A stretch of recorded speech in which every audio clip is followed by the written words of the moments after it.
अस्सलाम वालेकुम जी। Berlin Germany के अंदर और बर्लिन के अंदर जो इसका कैपिटल है वहाँ पे मैं मौजूद हूँ और यहाँ की जो सबसे हिस्टोरिक प्लेस है ये पीछे मेरे आप देख सकते हैं।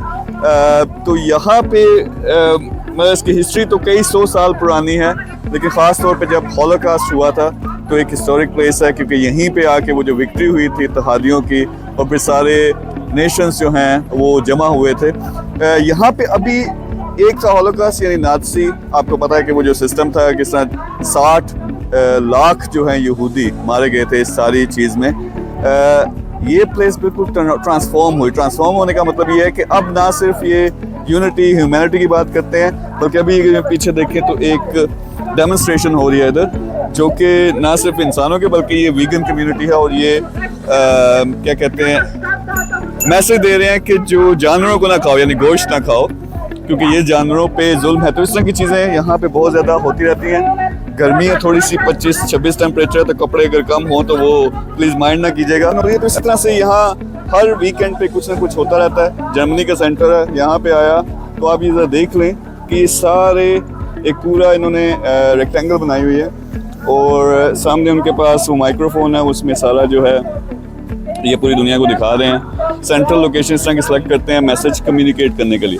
एनीवे, जर्मनी में जो मेरा टूर था 2000 से ज़्यादा किलोमीटर्स ड्राइव किया है। कार पे आया हूँ, कार भी अभी मैं उस पर भी थोड़ी डिस्कशन करूँगा, लेकिन बिल्कुल कम्प्लीटली चेंज। जर्मन एक उनका ख़ास एटीट्यूड है, लेकिन यहाँ पे जब मैं आया हूँ ख़ास तौर पे बर्लिन में बिल्कुल डिफरेंट किस्म का एनवायरनमेंट है, इंटरनेशनल माहौल है, बहुत खुले डुले लोग हैं। और जैसा मैंने कहा कि एक वर्क स्ट्रीम था वो जो नाज़ीज़म था, और अब ये दूसरी साइड पे है कि हर एक को मिला के गले लगाते हैं और मैसेज इस तरह के देते हैं कि सारे लोगों को इकट्ठा होना चाहिए, रेसिज्म ख़त्म होनी चाहिए, और फिर अब इस लेवल तक जाते हैं कि एनिमल राइट्स की भी वो बात करते हैं। तो इसमें वो ज़रूरी नहीं, मैं ये नहीं कह रहा कि ये चीज़ गोश्त खाना या गोश्त ना खाना, वो तो खैर इनका अपना जो मैसेज है, लेकिन समझने की बात ये कि दिमाग खुलता है जब आप दुनिया में निकलते हो।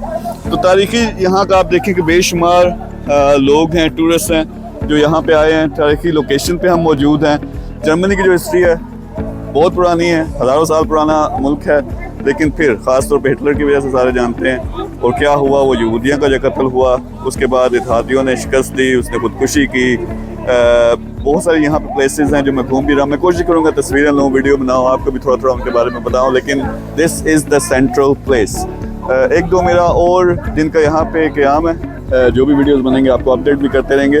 लेकिन मैसेज के एंड में निकल सकते हो, पहले तो फाइनेंशियल फ्रीडम अचीव करो, उसके बाद पूरी दुनिया घूमो। ऐसी ऐसी जगह हैं, ऐसे ऐसे लोग आपको मिलेंगे, आप हैरान भी होंगे, आपका दिमाग भी खुलेगा। और अपना मैसेज अपना पाकिस्तान से हो, इंडिया से हो, जहाँ से भी हो, अपने नेशन को पूरी दुनिया में लेके जाओ, ये मैसेज है।